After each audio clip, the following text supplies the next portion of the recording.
Olá! Ora, cá estou eu mais uma vez para vos falar sobre a vida e a obra de um grande autor da literatura mundial. O meu nome é Sebastião Barata e hoje vou falar-vos de João de Deus, que foi um poeta e pedagogo português, nascido em 1830 e falecido em 1896. É considerado o poeta do amor e também o educador que soube ensinar os portugueses a ler com a sua cartilha maternal. João de Deus Nogueira Ramos, mais conhecido simplesmente por João de Deus, nasceu em São Bartolomeu de Messines, no Algarve, a 8 de março de 1830, filho de Isabel Gertrudes Martins e de Pedro José dos Ramos, modestos proprietários dali naturais e ali residentes. João de Deus era o quarto de 14 irmãos. A primeira instrução recebeu-a em casa. A situação socioeconómica da família não permitia seguir os estudos liceais com vista a uma carreira universitária. Por isso, ingressou no Seminário Episcopal de Coimbra, então o único caminho acessível aos menos abonados para prosseguir estudos.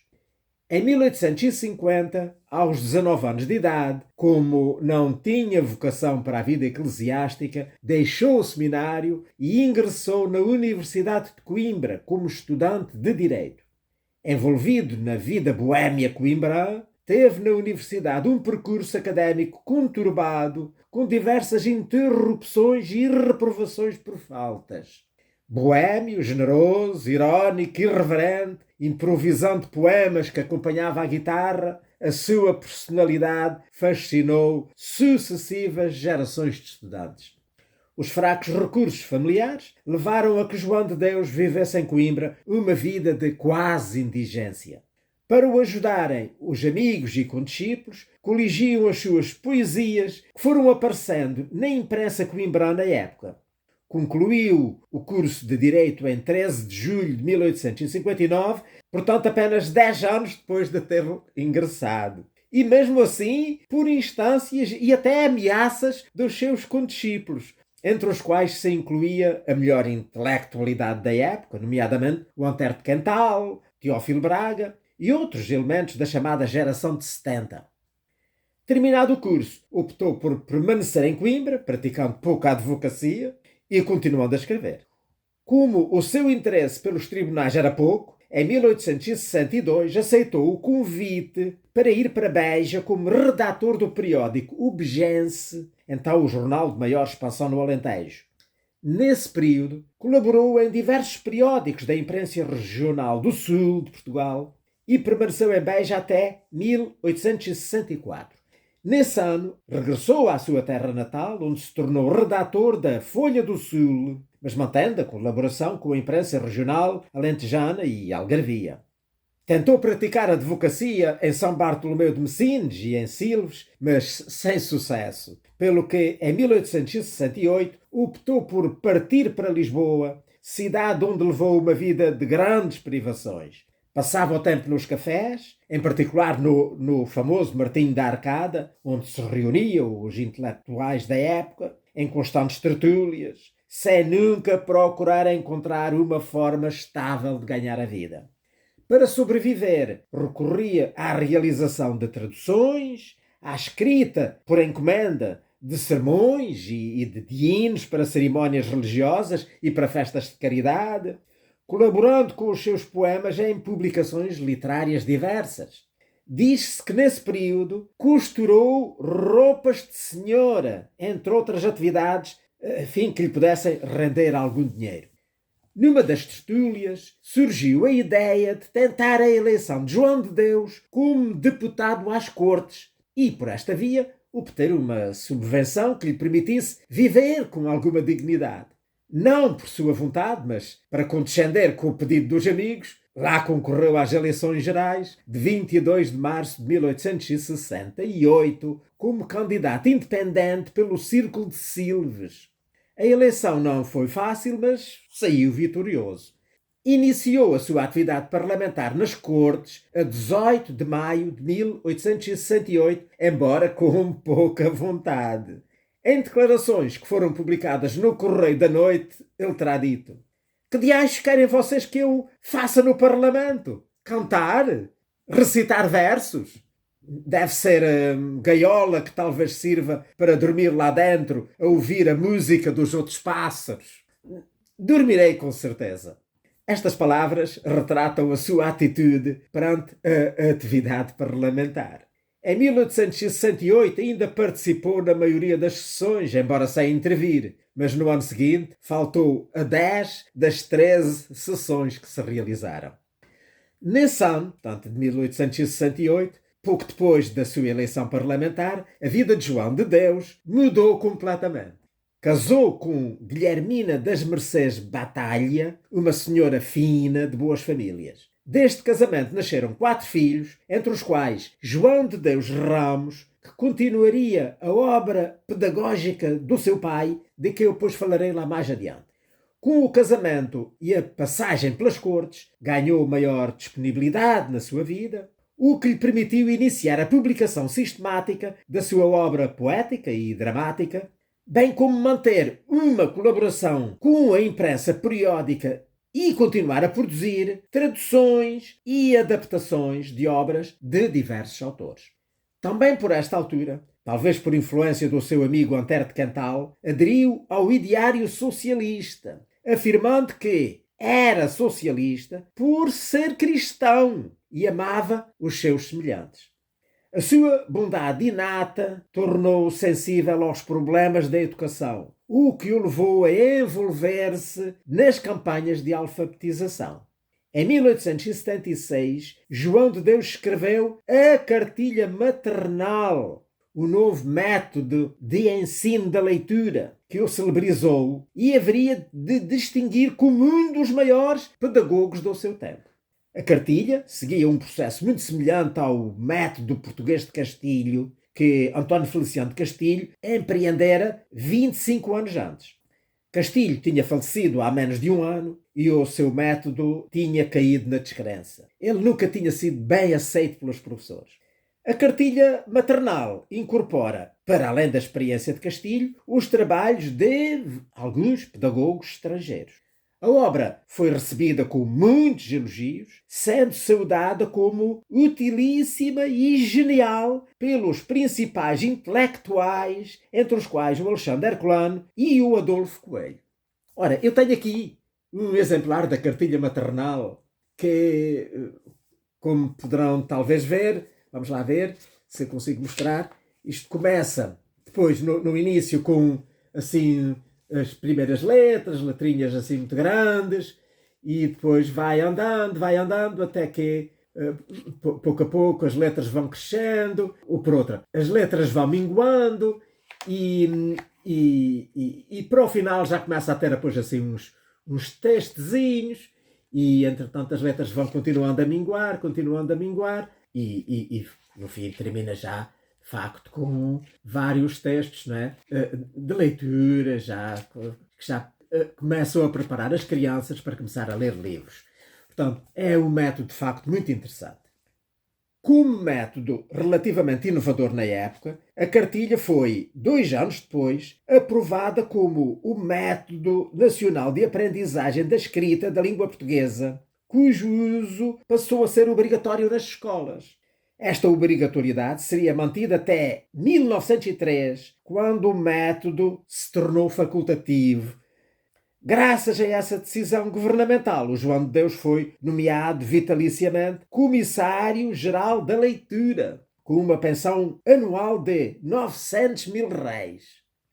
Em maio de 1882, por iniciativa do mecenas Casimiro Freire, reuniram-se algumas dezenas de cidadãos para fundarem a Associação de Escolas Móveis pelo Método João de Deus. Foi assim que se chamou. Com o fim de, está na escritura de Constituição, ensinar a ler, escrever e contar pelo método de admirável rapidez do Sr. Dr. João de Deus, os indivíduos que o solicitarem, até onde permitam os seus meios económicos, enviando nesse intuito às diversas povoações da nação portuguesa professores devidamente habilitados, não se envolvendo em assuntos políticos, nem quaisquer outros alheios ao seu fim.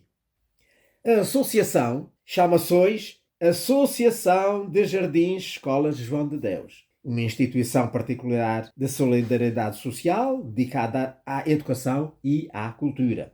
No seu âmbito funciona o Museu João de Deus e a Escola Superior de Educação João de Deus, além de várias dezenas de jardins de escola e centros infantis. A expansão do método da cartilha maternal foi seguida de um autêntico fenómeno de culto pela figura do poeta, tornando-o numa das figuras mais populares do último quartel do século XIX em Portugal. Nesse contexto, foi organizada no dia 8 de março de 1895 uma grande homenagem nacional ao poeta. No cortejo incorporaram-se alunos dos jardins de escola até às universidades de todo o país, que foram saudar o João de Deus à sua casa. No dia seguinte, durante um sarau em sua homenagem no Teatro Dona Maria, o rei Dom Carlos impôs ao autor a Grande Cruz da Ordem de Santiago da Espada. Apesar da sua fama, o método da cartilha maternal tinha adversários e, pouco depois daquela homenagem nacional, o Ministério do Reino decidiu mandar retirar das salas de aula os quadros da cartilha que lá estavam expostos. Pouco depois desta polémica decisão, o João de Deus caiu doente com problemas cardíacos e viria a falecer no dia 11 de janeiro de 1896, na sua residência, com 65 anos de idade. O funeral ocorreu dia 15, com honras de Estado, na Basílica da Estrela, seguindo para o Cemitério dos Prazeres. Posteriormente, seria trasladado em 3 de maio de 1903 para o Mosteiro de Jerónimos e em 1966 o seu corpo foi solenemente trasladado do Mosteiro de Jerónimos para o Panteão Nacional, portanto, na Igreja de Santa Engrácia, em Lisboa, após o termo da sua edificação, juntamente com os corpos de outras grandes e ilustres figuras portuguesas. Ora bem, depois disto eu desio agora falar mais da sua obra literária. Na literatura da sua época, o João de Deus ocupou uma posição singular e destacada, situando-se no momento em que o ultrarromantismo já estava a esgotar-se. Não se identificou com as preocupações filosóficas e sociais da geração de 70. Num artigo que publicou em O Begense, em 1863, fazia a primeira condenação pública da escola ultrarromântica, defendendo um lirismo purificado, ligado à tradição dos cancioneiros galego-portugueses, às cantigas populares do romanceiro e a certos aspectos do Camões lírico. Formalmente, o João de Deus recupera o soneto, desprezado pelos românticos, e cultiva quase todas as formas poéticas, desde a oda à elegia e do epigrama à fábula, dando uma nova vida às formas tradicionais de redondilha maior e menor, no que, de certo modo, preparou o advento da moderna poesia. O lirismo de João de Deus é intimista e os temas fundamentais da sua lírica são Deus e a mulher, ou seja, a aspiração religiosa e o impulso erótico. É um poeta do amor-adoração, em que se fundem o amor místico e o sensual. Não canta cada mulher que cruza na sua vida, mas a mulher, mulher com letra maiúscula, numa ascese que, superando a materialidade, aspira a tudo o que é belo e estável. Não encontramos nos seus poemas algo de obsceno, de pervertido, de culpado, de hipócrita que possa macular a puríssima naturalidade do seu impulso para a mulher. Exprimindo-se sempre num estilo simples, utiliza um vocabulário restrito, em que aparecem repetidamente palavras como lua, nuvem, ave, perfume, lágrima. Exprime os sentimentos de um modo espontâneo e direto, quase infantil, numa linguagem muito próxima da oralidade. A sua poesia distingue-se sobretudo pela grande riqueza musical e rítmica. Como vimos, lá atrás, os primeiros poemas do João de Deus apareceram na imprensa regional de Coimbra, durante o tempo que ele permaneceu naquela cidade, e nunca mais parou de escrever poemas, que foram sendo, portanto, publicados nos mais variados periódicos, não só lá de Coimbra, mas depois também do Alentejo e do Algarve, e depois em Lisboa. Após o seu casamento, foi então possível iniciar a recolha sistemática desta obra dispersa. Logo no ano em que ele se casou, publicou a coletânea Flores do Campo, que saiu, portanto, nesse ano de 1868, a que se seguiu uma pequena recolha de 14 poemas intitulada Ramo de Flores, que saiu em 1869 e que é considerada a sua melhor obra poética. Ambas estas recolhas resultaram da seleção feita por José António Garcia Blanco, tanto um editor, entre os poemas publicados na imprensa periódica. São obras com laivos de ultrarromantismo, representativas, portanto, daquela primeira fase da produção poética do João de Deus. Os seus textos seriam depois reunidos e organizados por Teófilo Braga.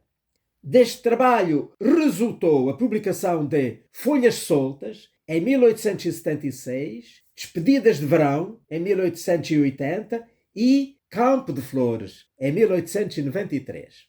Esta última obra, além de conter outros poemas, engloba o conteúdo das obras publicadas anteriormente, tanto as publicadas pelo Garcia Blanco como pelo Teófilo Braga, pelo que funciona como uma coletânea da sua obra poética.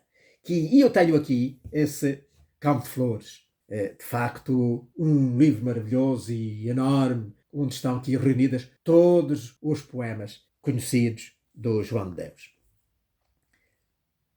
Além dos textos líricos, esta compilação inclui também os textos satíricos e epigramáticos, as fábulas e uma peça de teatro em verso. Uma grande parte da sua produção em prosa foi, pois então, também reunida na coletânea Prosas, editada também pelo Teófilo Braga, mas póstumamente no ano de 1898. O João de Deus foi também ainda autor de obras destinadas ao teatro, diversas, na maior parte delas traduções e adaptações de obras de autores estrangeiros. Para além destas obras todas que já mencionei, deixou um dicionário prosódico de Portugal e Brasil, que saiu em 1870. Mas, claro, a sua obra mais conhecida até hoje viria a ser a Cartilha Maternal, que eu já vos tinha mostrado e mostro outra vez, que ainda hoje mantém muitos seguidores. Ora bem, agora então, para terminar, eu vou ler alguns textos retirados então aqui do Campo de Flores, que mostram aquilo que eu acabo de dizer sobre a obra do grande poeta João de Deus. Começo por ler aquele que, ao que consta, foi a sua primeira poesia, provavelmente escrita lá em São Bartolomeu de Messines, porque no primeiro ano em que ele entrou para a universidade, esteve lá há pouco tempo. Deixou logo as aulas e voltou para a terra e passou lá o resto do ano. Consta que lá escreveu muitos poemas. E regressou, pois então, no ano seguinte, não é? No ano letivo seguinte, àquele regressou para Coimbra. Então, eu vou ler esta que é considerada geralmente a sua primeira poesia e que foi publicada no Eco do Lima, um jornal, portanto, no ano de 1851, que se chama Pomba. Casto lírio, branca pomba, és tão linda em seu alvor, não há estrela mais bela de tão mágico fulgor. Cândida pomba, alvo lírio, és tão linda, meu amor. Dize, donzela, já sentes palpitar teu coração? Já os teus sonhos, donzela, tão sossegados não são? Sabes já, pobre inocente, quanto custa uma paixão? Mas tu, donzela, descoras, pareces desfalecer. Donzela, não me confias segredos do teu sofrer? Dize, donzela, não dizes? Tens vergonha de dizer? Tenho sim, ninguém mos sabe, só mos tem ouvido a lua. Quando em céus anuviados lá alta noite flutua. quando só de noite cismo em terna imagem na tua. Oh, não me iludas, donzela, meigo anjo do Senhor. Anjos do céu, amor devem só do céu ao Criador. Não mereço, branco lírio, teu celeste aroma e cor.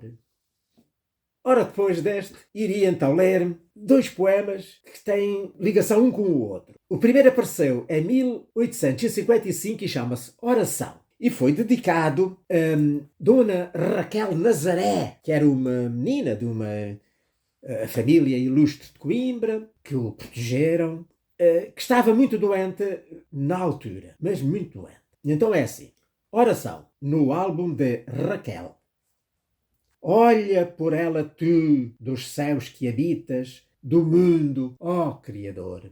Ampara o lírio delicado e frágil, ampara a débil flor, do manto que te envolve e de onde pendem sóis sem conto dos céus. Ela baixou à terra, estrela tua, anjo dos anjos teus. Exalaste-a do seio à terra ingrata num suspiro de amor. Ou na terra a protege, ou sobre nuvens volva a teu seio, Senhor. Não permitas que a dor seus lábios murche, Senhor, que és Deus e Pai. Senhor, a cujo hálito vacila o mundo e o cedro cai. Ah, nunca os olhos seus lágrimas turbem de acerba ansiedade. Nunca, Senhor, por ti, que em sóis te firmas dos céus na imensidade. Se o raio que as nuvens sobre nós disparam, veloz rasgando os ares, à tua voz, bom Deus, lá vai sumir-se nas entranhas dos mares? Se há flor, filha do sol, que à luz só vive, a luz mandas, ó Deus? E saudoso no céu, na glória esperas, bom Pai, os filhos teus? Do mundo, ó Criador, que o mundo abrange dentro em tua clemência, ampara o lírio dedicado e frágil, protege a inocência. Um poema mesmo angustiado. Ele sofria mesmo com a doença daquela menina. O outro que eu disse que também tinha ligação com este chama-se Raquel e foi escrito depois então da menina morrer. Ela morreu e pouco depois morreu também a sua mãe.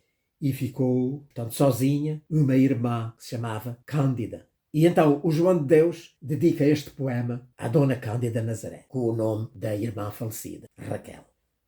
Despe o luto da tua soledade e vem junto de mim, lírio esquecido do orvalho do céu. Tens nos meus olhos pranto de piedade, e se és mulher, irmã dos que hão sofrido, mulher, sou irmão teu. Consolos não te dou, que não existe quem de lágrimas suas nunca exulte possa as de outra enxugar. Não pode alívios dar quem vive triste, mas é-me doce a mim chorar se escuto alguém também chorar. Botão de rosa murcha à luz da aurora, que pecado equilibra o teu martírio na balança de Deus?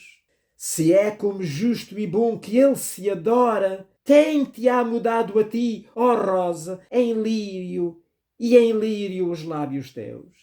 Não encheu de bálsamos o cálice da flor da mais humilde, e esses espaços não encheu de luz? Não veio o filho seu, lírio dos vales, só por amor de nós, pregar os braços nos braços de uma cruz? Mulher, mulher, quando eu no cemitério levanto o pó dos túmulos sozinho, eis, digo, eis o que eu sou. Mas quando pense bem nesse mistério da virtude infeliz, vai teu caminho. 2 mundos Deus criou. Deus não dispara a seta envenenada à pombinha que aos ares despedira com mão traidor e vil. Imagem sua, Deus não volve ao nada, não aniquila a flor que ao chão caíra lá desse eterno abril. Hás de cisne, expirando alçar teu canto, hás de lá, quando a lua da montanha te acene o extremo adeus, voar, Cândida, ao céu, e ébria de encanto, no oceano de amor que as almas banha, unir teu canto aos céus. Seus delas, mãe e irmã, cinzas cobertas de um só lanço de terra. Oh, desventura! Oh, destino cruel! Vejo-as ainda ir com as mãos incertas, guiando-se uma à outra à sepultura. E a mãe, Raquel, Raquel! Desde então, à janela do ocidente, te hão de ver como a bússola em seu norte, fita pensando. Em quê? Oh, não nos voos também, pomba inocente. É grande a eternidade e é certa a morte. Espera, vive e crê. Dois poemas realmente dramáticos. Agora, vou ler-vos um poema muito interessante. Este não é assim muito alegre, mas é já muito engraçado e já é de outro género. E que se chama Maria da Graça. Olha, este poema está aqui, parte dele, digamos, a parte mais interessante aqui na cartilha. Maria da Graça, que diz: no dia do seu 8º aniversário. Ora, então, um poema dedicado a uma menina que fazia 8 anos. Ora, vamos lá ver. Gostas de contos, Maria? Pois junto vou eu contar, que me contaram um dia e me há de sempre lembrar. Houve um tempo uma menina dessa idade, ou pouco mais, chamava-se ela Angelina, que era o encanto dos pais. Os pais eram pobrezinhos, não a podiam trazer bem vestida, coitadinhos, mas que haviam de fazer? Nem tudo a todos é dado, e vestir bem, vestir mal, andar limpinho, asseado, é o ponto principal. Ela, o cabelo, as orelhas, o rosto, o pescoço, enfim, as mesmas chitinhas velhas cheiravam a alecrim. Só isto, fosse ela cega, lhe dava graça a valer. Quanto mais sendo tão meiga, que mais não podia ser. Às vezes, que não havia nem um bocado de pão, e a pobre mãe não podia disfarçar a aflição, já ela, toda ansiada por ver a mãe a chorar, principiava, coitada, com as lágrimas também. Não sei por que se consome, e não tente que me dar. A mim não me custa a fome, custa-me vê-la chorar. E beijando e abraçando a mãe para a distrair, toda trêmula chorando, fingia que estava a rir. Quando chegou à idade de já dizer tudo bem, claro e com facilidade, a mãe fez o que convém. Pô-la na escola, que a gente não é como os animais, que veem unicamente com os olhos nada mais. Quem teve a grande desgraça de não aprender a ler, sabe só o que se passa no lugar onde estiver. Assim como um porco imundo que vê 2 palmos do chão. Do mais que vai pelo mundo, nunca pode dar razão. Pô-la na escola que havia, de uma senhora de bem, que ensinava e recebia só dos ricos, mais ninguém. Lá levou vestidinha, pobremente, já se vê, e toda envergonhadinha, talvez sem saber de quê. A mestra, que se a algumas tratava com mais amor, era às pobres, disse a umas das que trajavam melhor. Todas são alunas minhas, aqui todas são iguais, e às vezes, pobrezinhas, tendo menos, valem mais. Façam lugar as meninas a esta que agora vem. Como é das mais pequeninas, no meio, aí, fica bem. E ela assentou-se no meio das tais, por sinal até, mostrando certo receio de se lhes chegar ao pé. Com efeito, era mania das tais meninas mofar de alguma que não podia tanta riqueza ostentar. E mal viram descuidada a mestra com outras, diz a que era mais estovada, zombando da infeliz. Quem te deu esse vestido? Isso era da tua mãe? Por que lhe está tão comprido? Isso que préstimo tem? Diz a outra. Olha esta fita do cabelo. Era melhor a tal com uma guita. Já nem se lhe sabe a cor. Assim levaram o dia, a ponto que já as mais estavam na zombaria que estavam fazendo as tais. A pobre, com a vergonha porque a fizeram passar, à noite deita-se e sonha. Que havia ela de sonhar? Que vê cair uma estrela do grande colar de Deus, tão brilhante que só ela alumiava esses céus. E a estrela vinha descendo, amparando-se no ar, como uma pomba sustendo as asas para pousar. E pousou a poucos passos, e ela, cega de esplendor, sente que a tomam nos braços e a beijam com muito amor. Beijo como só lhe dera a própria mãe que a criou. Mas essa mãe bem não era. Quem era? E nisto acordou. Abre os olhos, vê na mesa onde a mãe tinha uma cruz. Oh, que enxoval! Que riqueza! E põe-se: Jesus! Jesus! Acorda a mãe e, pasmada, espantada do que vê, de mãos postas, ajoelhada, reza, sem saber o quê. Ergue-se então e desdobra uma capa, um chale, um véu, vestidos muitos, de sobra, e tudo feito do céu. Daquela seda tão pura, de tão delicada cor, que a gente vê nessa altura onde está Nosso Senhor. E assim toda entremeada de estrelinhas tais e quais as de uma noite estrelada, brilhantes como cristais. Ao outro dia, Angelina vai à escola e mal entrou, parece que a luz divina toda a casa alumiou. Oh, como aquelas vaidosas não haviam de ficar! De vergonha, as presunçosas nem levantavam o olhar. Assim é que a providência costuma fazer aos vis que levam a insolência a zombar de uma infeliz.